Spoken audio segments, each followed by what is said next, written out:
Is Marvel Rivals the best shooter game of all time? Well, that question isn't so simple that I could answer it with a yes or a no. These past couple of weeks, I've been having a ton of fun playing Marvel Rivals with my friends and pushing up in the ranks.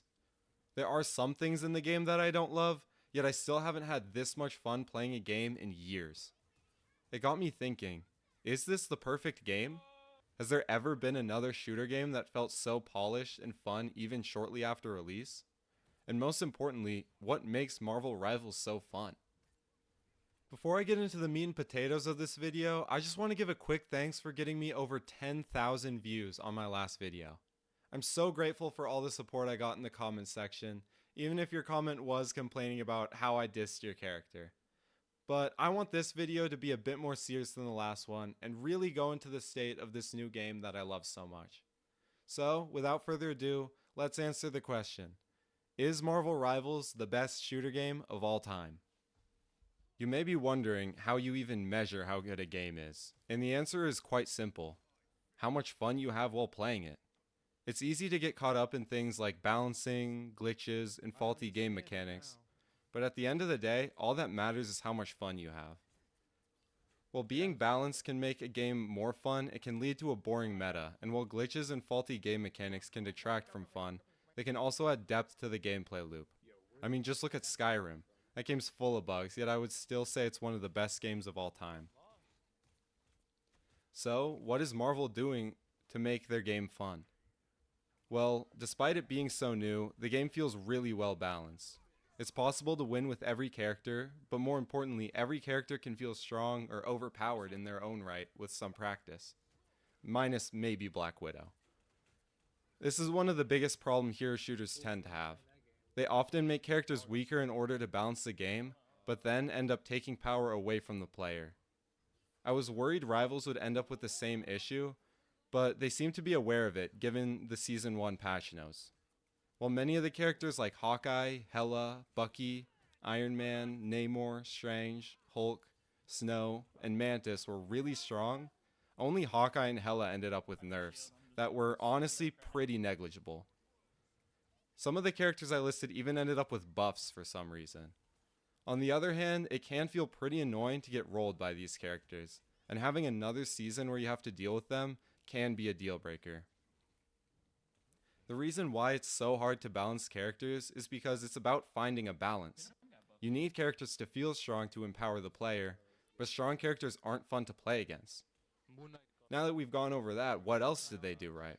Well, there's a lot of new content to look forward to coming up. With the addition of Invisible Woman and Mr. Fantastic, Rivals is making far more new characters than most other hero shooters tend to do. In addition, we have The Thing and the Human Torch coming up later this season, and there are rumors that Dracula might get added with a whole vampire theme. The Battle Pass is also really nice and has a lot of great skins to grind out, and the competitive matchmaking also feels a lot better than last season, and I have no doubt it will continue to improve over time. The gameplay also feels really unique and distinguishable from other hero shooters like Overwatch. The third person makes a lot of the popular Marvel characters feel more powerful by getting to see all of the cool attack animations. And not having a role queue makes for way more different possible team comps and synergies to try. Speaking of which, the synergies are super fun to use and incentivize the people to play more characters to pick around their team. It always feels great to get Res as Thor or to finish a Spider-Man combo with a Venom burst. It's a really cool concept that I was initially worried about, but it ended up working great. Now that I've gone over a little bit about what makes the game fun, let's talk about some of the problems. Perhaps the biggest problem that Rivals has on the horizon is its player base. And I'm not just saying that because of the toxicity. Like I said before, the most important thing in a video game is that it's fun. And most people would agree with me that winning is more fun than losing. Right now, the player base adds to the fun of the game, where even new players can jump in and have a good time playing against other people at their skill level. Over time, however, as people figure out the game, this will likely change. Take a good look at Overwatch. The game has so few new players despite being very well balanced and outright fun. I would go so far as to say that I prefer Overwatch to Rivals as a competitive game. Yet, despite this, Rivals has gotten way more attention and traction from the entire gaming community. What I'm basically trying to say is that a game like Overwatch is only fun if you're good enough to understand what's going on. Whereas in Rivals, even bad players can have fun, because they at least have other bad players to play against. And by extension, they have a way to learn the game and to get good. The reason why I'm saying this is a problem is because it won't be long until Rivals joins Overwatch with the same issue. Nearly every big multiplayer game reaches its peak in new players on release. And as time goes on, a lot of the new players will leave and the amount of players coming in will go down. And with it, the fun they have will decrease because they have less new players to play against. I really hope I'm wrong about this because I love seeing new players in the hero shooter genre, but the developers are going to have to put a lot of work in to keep new people coming to their game. New players aside, this game will lose a lot of its player base when it loses its new factor. I know that I'm already starting to get bored of the gameplay loop where I can play 5 hours of comp and go against Doctor Strange in every single one of those games. And I don't get to experience most of the roster in a competitive setting because just about every game I play in, I get 3 damage one tricks to play with. This is where role queue really shines. I talked about how I enjoyed experiencing different team comps earlier, but as time goes on, I want to be able to play damage characters myself without being down a healer or a tank. While games are winnable with one tank, I find that the team is at a significant disadvantage over teams that have 2, because you simply lack the frontline presence to push up or to control space.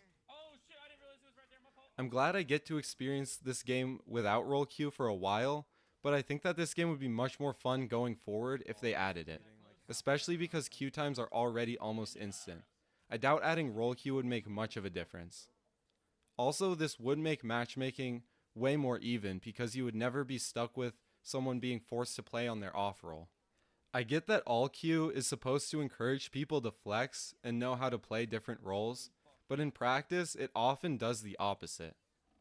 For example, I made it to high diamond pretty easily last season playing tank and support, but once I got there, it became really hard for me to do well as DPS.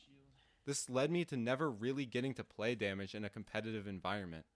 Whereas in a game like Overwatch, I can play at my highest possible level as tank or support when I want, and if I get bored I can switch over to playing damage with other players at my damage skill level.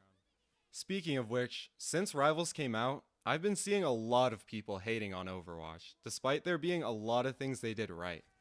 If you play Rivals and haven't tried Overwatch 2 before, I would highly recommend you give it a shot at some point. Even if you prefer Rivals, you'll have a lot of fun experiencing all the different characters Overwatch has to offer. And likewise, if you play Overwatch and haven't touched Rivals, you should definitely check it out just to expand your horizons.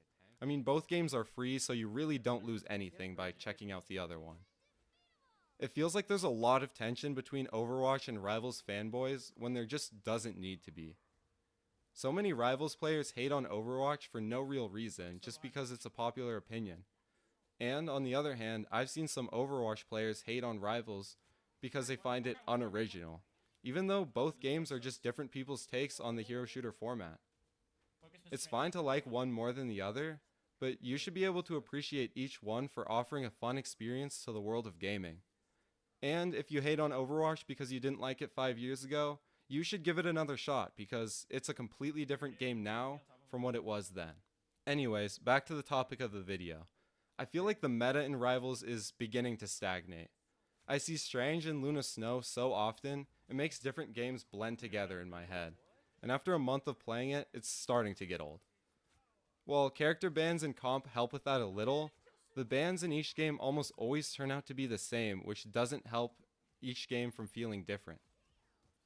This is the biggest flaw the entire hero shooter genre has. People gravitate towards the character that will result in the most wins, which makes the game boring after a couple seasons. You start to see the same characters over and over and over again, and even though the gameplay has so much uniqueness to offer, you get to experience so little of it because you're stuck going against the same teams with the same teams. That's why it's sometimes best to keep the game slightly unbalanced and rotate out the meta characters each season, forcing people to learn to play a new way. Also, the support ults in the game right now are absolutely ridiculous. It's impossible to kill anyone while they're active, and they just last forever. While Luna Snowult is the main culprit, Mantis, Cloak and Dagger, and now Invisible Woman are all to blame. If you're gonna make an angry comment saying that, oh yeah, any of these ults aren't actually that good when you compare it to Luna Snow, yes, they are very broken. Luna Snow is just more broken than them. I know I just went over a lot of problems that I have with the game, but I do want to once again emphasize that I do sincerely love this game, and these problems are only natural with a game as new as Rivals is. They've done an incredibly good job thus far balancing everything and just making a really polished game.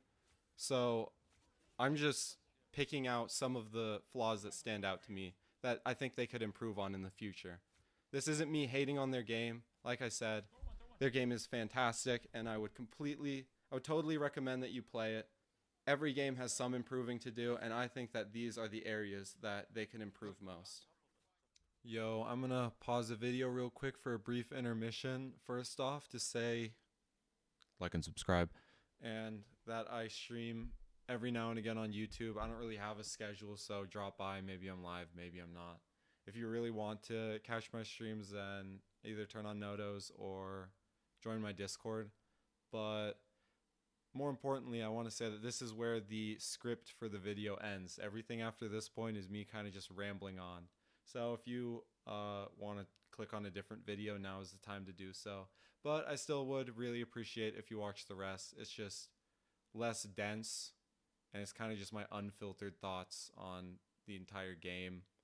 Also, this video was supposed to come out like weeks ago, so that's why some of my takes might be a little dated, or I might talk about stuff that's not really new, like it is new, because at the time it was. Yeah, no, I've just been procrastinating because, I don't know, was not very motivated. Anyways, yeah, like and subscribe, whatnot. Thank you.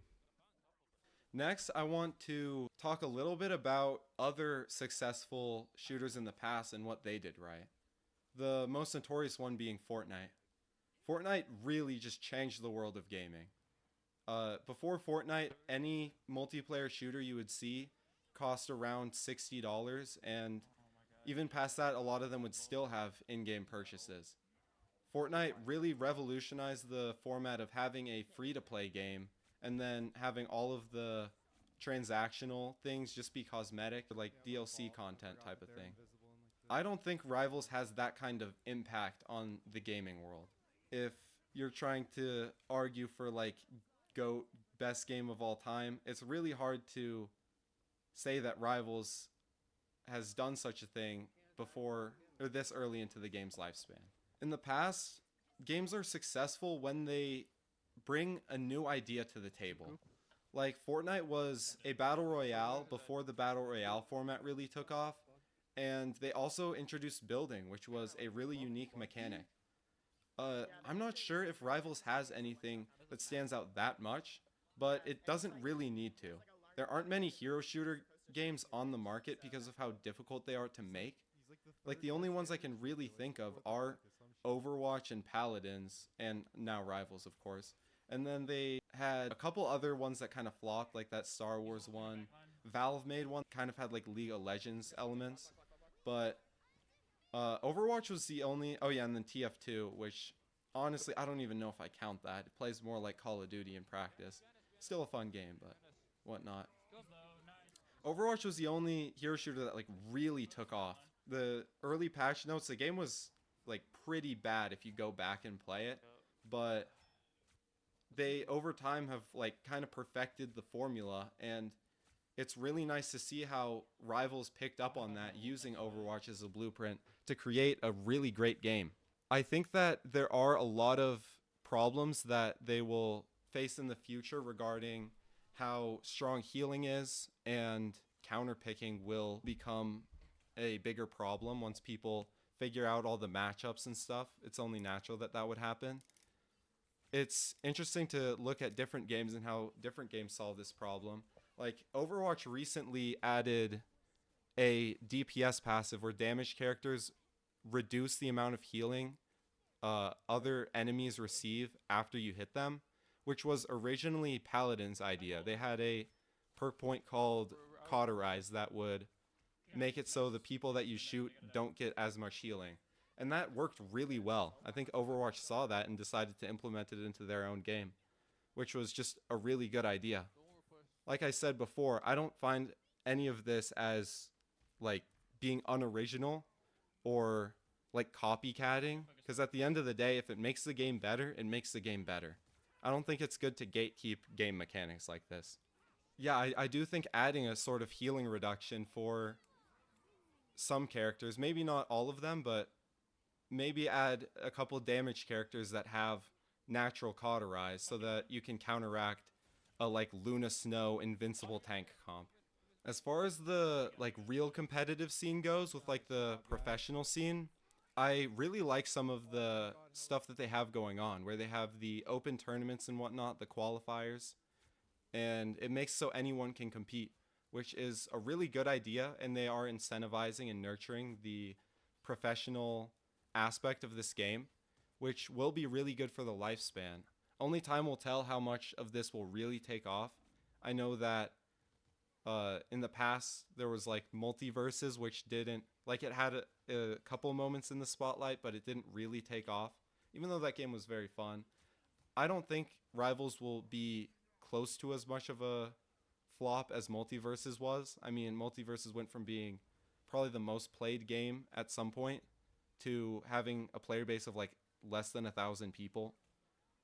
They've done better since then, but I don't see Rivals getting down that low. But they will have to be innovative in their approach to making new patches and figuring all this stuff out, because at the end of the day, the last thing that you want is for this game to just feel like every other, I guess, hero shooter or like loadout shooter in the genre. And yeah, you just really want to break away from that gameplay loop where every game just has the same characters and feels the same, which like that will just take time to see. But yeah, I really hope the developers continue to nurture the both the casual and the competitive scene. The casual scene is right now the thing that's going best for Rivals. Most hero shooters tend to have really bad casual scene because yeah, it's hard to get into the game. There's a lot of things you have to adjust to. You have to track where all of your teammates are, where all the enemies are. You have to think about abilities, conserving abilities, and think about the enemies. And it just takes a lot of, there's a big learning curve in doing so. And so it's hard for new people to get into it. But if the developers keep interesting updates and whatnot going, then new players will keep coming in and they will have other new players to practice against. So I hope that that's not a problem in the future. I hope that they can really conquer this generational flaw with the hero shooter genre. All right, the last thing that I really want to talk about is the content scene. A very big factor in whether this game will continue to take off or not is how many YouTubers and content creators stay on Marvel Rivals. And that's something that is really hard to say. It obviously has a ton of traction right now because it's new, but like Multiverses, there's just no saying that they won't all go back to, a lot of them won't all go back to the games they originally play, whether that be Overwatch or Fortnite. Yeah, like I said before, the problem with Multiverses is that all the Smash players and other fighting game players switched to Multiverses when it first came out, and it was really fun. You saw a lot of people playing it. It was a cool, unique game. It felt different than all the other fighting games. But then over time, the content creators got kind of bored of it and went back to their respective games. They went back to Smash Bros, back to Street Fighter, back to whatever game they're originally playing. And all of a sudden, there's no longer a reason for people to care about Multiverses. I really hope that that doesn't happen with Marvel Rivals, but there is still a chance. It's just really hard to have two leads in each respective genre. It's kind of naive to say that this game will beat Overwatch because it's just too soon to say, and aside from that, you won't be able to see a clear-cut winner and loser for the next like year or two. You're only going to notice it if, and there might not be one. Maybe both games will, maybe the player base will just kind of split. Some people stay on Rivals and some people stay on Overwatch. That's probably the best possible outcome. I know that I would probably want to alternate between the games. I noticed that, I don't know, I get bored of Rivals pretty quickly when I just have to play tank and support every game. If they added role queue, I would be more comfortable playing this game as my like main game. But for now, I am really looking forward to going back to Overwatch, if that makes sense. Still, like I said, Rivals doing super good. I don't mean this in any disrespect. Uh, that's just going to be a trial for the future, something that they're going to have to face. No matter how strongly you believe Rivals is the better game, it doesn't really matter until the player base settles, until the gaming industry settles, and then really figures out who they want to play. Though if they keep up this like lots of new characters trend, that could really help the content industry side of it. A lot of content creators have the problem where they just can't make unique content past a certain point with the same game. You really have to like squeeze every unique idea out of the content after a certain point because there isn't enough new content to just make a video going over the base game. You start having to do challenges and you have to be more methodical about how you make content. But if Rivals continues to just add a lot of new updates, new characters, new everything, then you could see content creators making videos, playing these new characters, and continuing to give traction to their game. With that being said, the downside to that is that it's really hard to balance. If you're making a new character every month, then it's super noticeable when one of those characters is really broken. And like I said before, if your patches are every month, you don't really want to have your game dominated by a really overpowered new character for that long of a time. And aside from that, a lot of times it takes a while for people to realize how good a character is. So you'd have to deal with the previous month's character and the previous month's character. Like it's not so clear cut as to new characters are always good. You really have to be smart about how you add them and make sure all of their kits feel unique.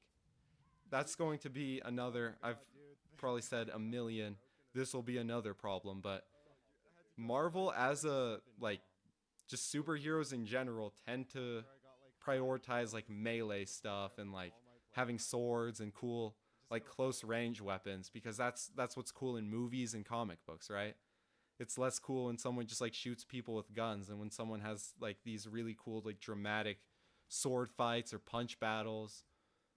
And so it'll be really difficult for them to come up with unique character designs when they're making the 10th close range punch guy or close range knives guy.